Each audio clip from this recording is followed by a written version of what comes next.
श्रवण कुमार का वैवाहिक जीवन सुखी और संपन्न था। उसे अपने जीवन में किसी प्रकार का अभाव ना था।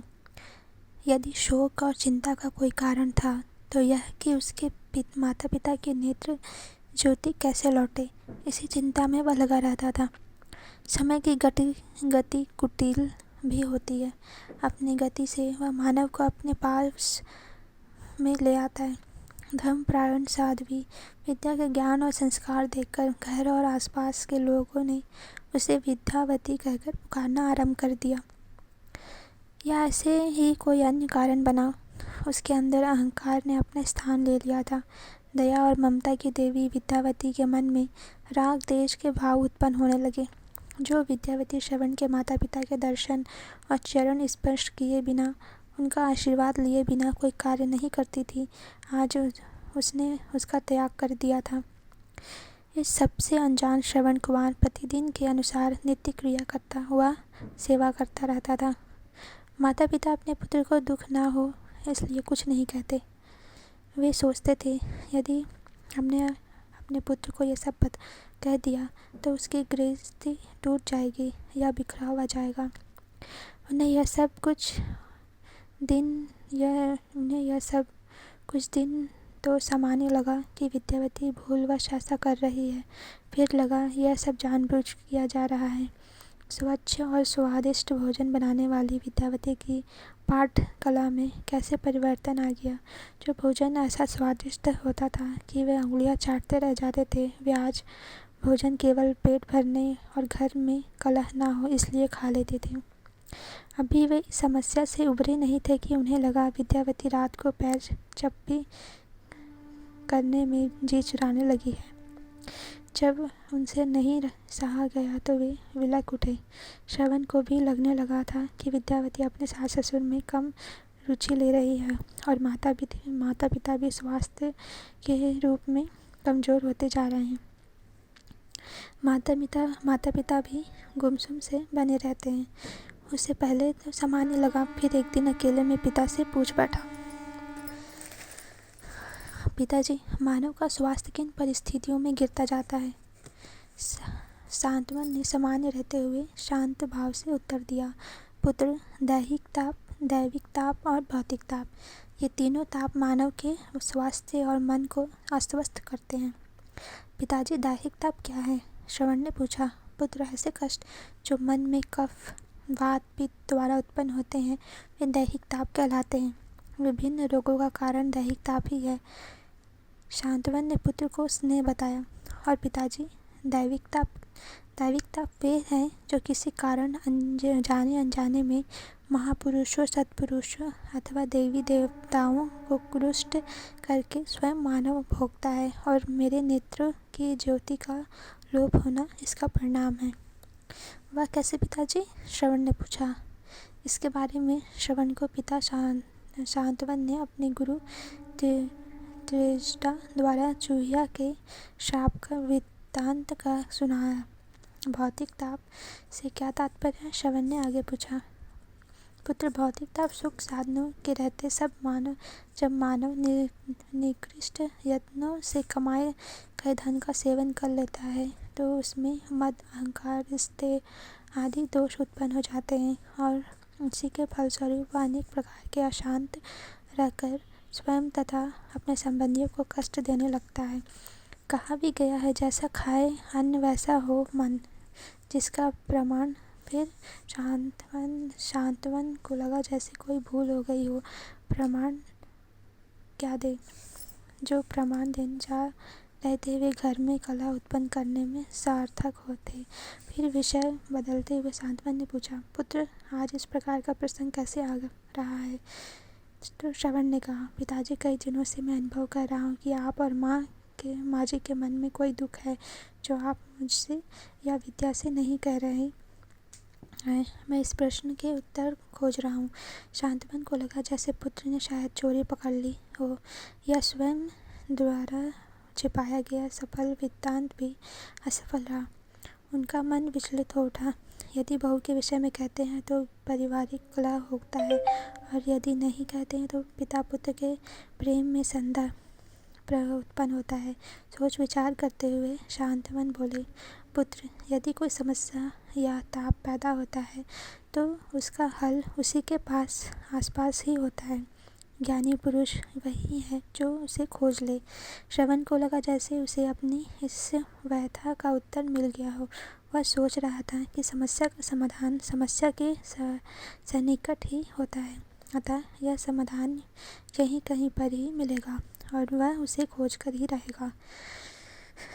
उस दिन श्रवण कुमार अपनी पत्नी विद्या को कहने लगा, प्रिय विद्या, माँ और पिताजी को भोजन करा दो और मेरा भोजन उधर ही ले आना।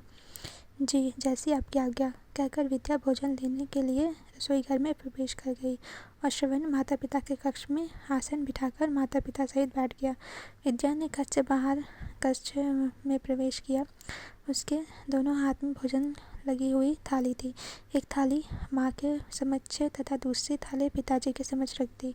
श्रवण कुमार आसन से उठते हुए बोला, लाओ, आज मेरा भोजन भी इधर ही ले आना, फिर माता पिता के ऊपर पंखा लेकर झलने लगना।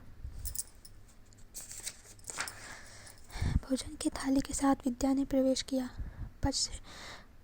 पश्चात की ध्वनि से ज्ञानवती से ने जान लिया कि श्रवण की थाली भी लगाकर आ गई है। वह बोली, पुत्र, तुम भी प्रसाद प्राप्त कर लो, ठंडा हो रहा है। माता की आज्ञा से श्रवण भोजन करने लगा। सब कुछ शांत था। तभी श्रवण का मन पिता के स्नेह की ओर हो आया और बोला, पिताजी, बहुत दिन हो गए आपके हाथ से निवाला खाए, मन हो रहा है। पुत्र युवा हो गया पर बचपना नहीं गया। हंसते हुए पिता ने एक निवाला तैयार किया और पुत्र की ओर बढ़ा दिया, जिसे श्रवण ने अपने मुख में समाहित कर लिया। निवाला खाकर श्रवण ने सोच में पड़ गया। उसका स्वाद उसके समक्ष रखे भोजन से भिन्न है। स्वादिष्ट होने का नामो निशान उसमें नहीं था। उसका हृदय विदीर्ण हो चला। ले पुत्र, माँ के हाथ से नहीं खाएगा। सुनकर श्रवण भी तंद्रा टूटी। उसने देखा माँ ने भी निवाला उसके मुंह की ओर कर रखा था और उसके चेहरे पर शांति के भाव थे। श्रवण ने अपने भाव को छुपाते हुए माँ से कहा, माँ जी, आप खिलाएं और हम ना खाएं, ऐसा भला कैसे हो सकता है। कहते हुए वह निवाला भी अपने मुख में ले लिया। फिर वही रसीन स्वाद। श्रवण ने सोचा परंतु कुछ न कहा। आज उसने 2 चपातियाँ कम खाई। पूर्ण भोजन करने का मन नहीं हुआ। वह विद्यावती से कुछ कहना चाहता था, परंतु यह सोचकर चुप रह गया कि घर में कलह हो जाएगा। फिर कुछ सोचकर रसोई घर की ओर गया। देखा विद्या ने अपना भोजन परोस लिया था और प्रसाद खा रही थी। भोजन करते हुए विद्या को देखकर उसने कुछ न कहने का मन बना लिया था। वह जानता था भोजन और भजन एकांत और शांत भाव से करने चाहिए। भोजन करते हुए विद्या को उस बात का जरा भी अफसोस ना हो कि मेरे कारण से उसने अशांत रूप में भोजन किया है। श्रवण चुप रह गया। वह यह भी नहीं चाहता था कि केवल शक के आधार पर किसी परिणाम पर पहुंचा जाए। तभी उसकी नज़र एक पात्र पर पड़ी। पहले तो उसे लगा कि वह पात्र कभी उसके द्वारा खरीदा नहीं गया था। फिर सोचा यह पात्र शायद विद्यावती स्वयं लाई होगी। वह पात्र पतीली थी। जब उसने ध्यान से देखा तो लगा पतीली के अंदर 2 भाग करता हुआ कुछ लगा है। वह देखकर उसकी समझ में आ गया। हाँ, शंका ने जन्म जरूर ले लिया था। वह वहाँ से अपने कक्ष की ओर लौटा और अपने बिस्तर पर लेट गया। आज उसका मन विचलित हो रहा था। विद्यावती ने भोजन पूर्ण किया और समस्त पात्रों को मिट्टी से साफ कर अपने कक्ष में आई तो स्वामी को लेटा देखकर बोली, स्वामी, आपके समय विश्राम करने का क्या कारण है? सिर दर्द है। श्रवण ने बहाना बनाते हुए बात को टालते हुए कहा, थोड़ी सर्दी लग गई होगी। विद्या ने पास जाकर श्रवण का सर दबाते आरंभ कर दिया। उस समय श्रवण का मन चाहा कि वह विद्या से पूछे कि माँ जी और पिताजी के भोजन में परिवर्तन कैसे हो गया है, या वह विशेष आकृति की पतीली का प्रयोग कैसे होता है और वह कहाँ से आई है, पर कुछ सोचकर चुप रह गया। विद्या भी चिंतित हो गई थी कि आज श्रवण क्यों उदास है, किंतु चाहकर भी ना पूछ सकी। उसने उठकर काढ़ा बनाया और श्रवण को पीने को दिया। काढ़ा पीकर और सर पर हाथ फेरने से श्रवण को कुछ आराम सा लगा और उसे झपकी आ गई। रात्रि घिर चुकी थी। चंद्रमा ने आकाश मार्ग का लगभग आधा रास्ता पार कर लिया था। सभी सो चुके थे, किंतु श्रवण की आंखों में नींद का नामोनिशान ना था। वह धीरे से उठा और बाहर निकल गया। चारों ओर थोड़ा बहुत चंद्र प्रकाश दिखाई दे रहा था।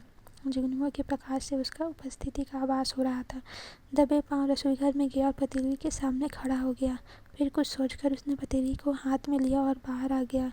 चंद्रमा के प्रकाश में उसने पतीली में झाँकने का प्रयत्न किया, किंतु तृतीया का चंद्रा न भला क्या प्रकाश देता। उसने हाथ को पतीली में डाला तो लगा पतीली के अंदर 2 भाग थे।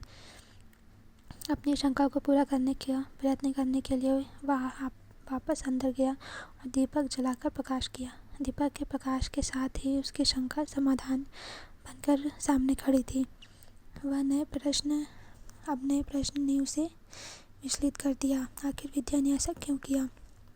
वह पुनः दबे पांव बिस्तर पर आकर लेट गया, जैसे कुछ हुआ ही ना हो। तभी उसे स्मरण हो आया कि पिताजी ने कहा था, जैसा खाओगे अन्न वैसा होगा मन।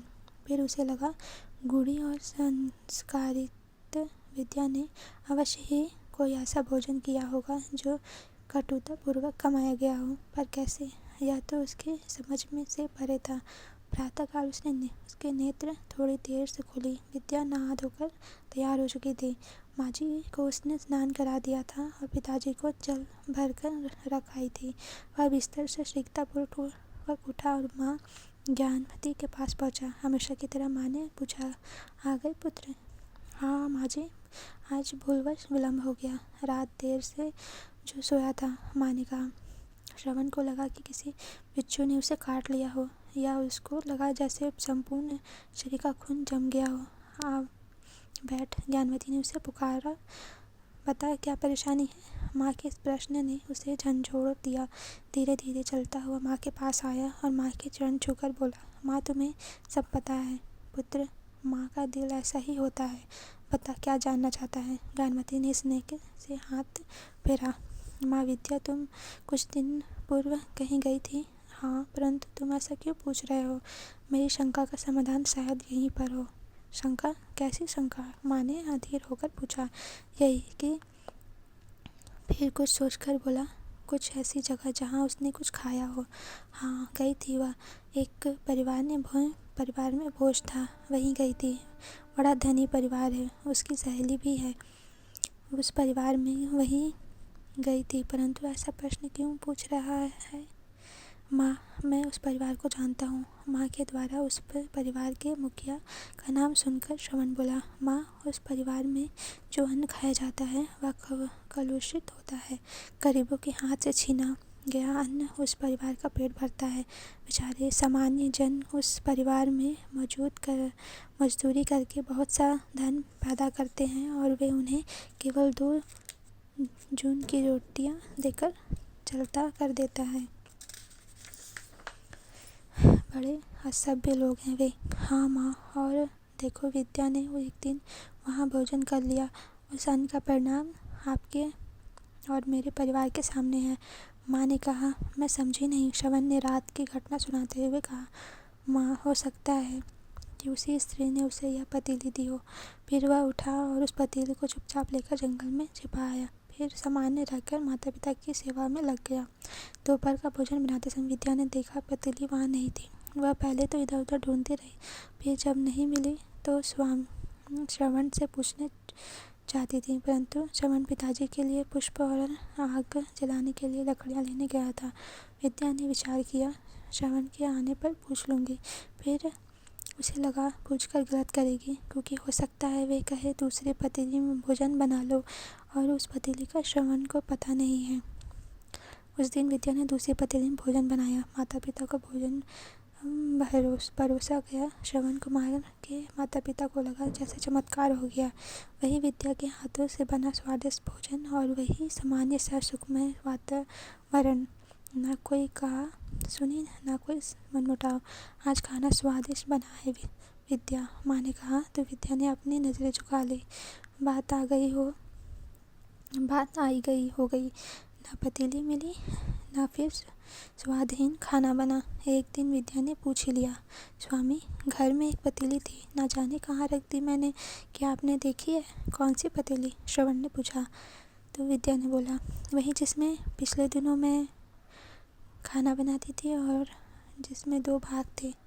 उस पतीली में एक बार में जो सब्जी या दाल बन जाती थी। श्रवण ने हंसते हुए उसकी बात पूरी कर डाली। विद्यावती लजाकर रह गई।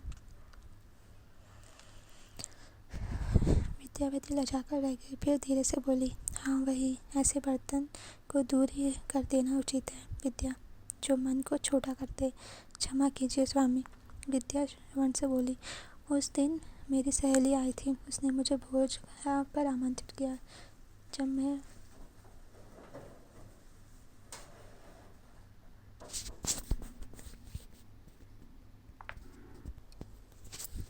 मैं वहाँ गई, भोज के समय उसने बताया कि मुझे तो यह सब करना पड़ता है। इस प्रकार उसने मेरे मन में अपने माता पिता के प्रति कृतज्ञता की भावना ला दी। उसने अपने घर में से ऐसी पतीली लाकर मुझे दे दी।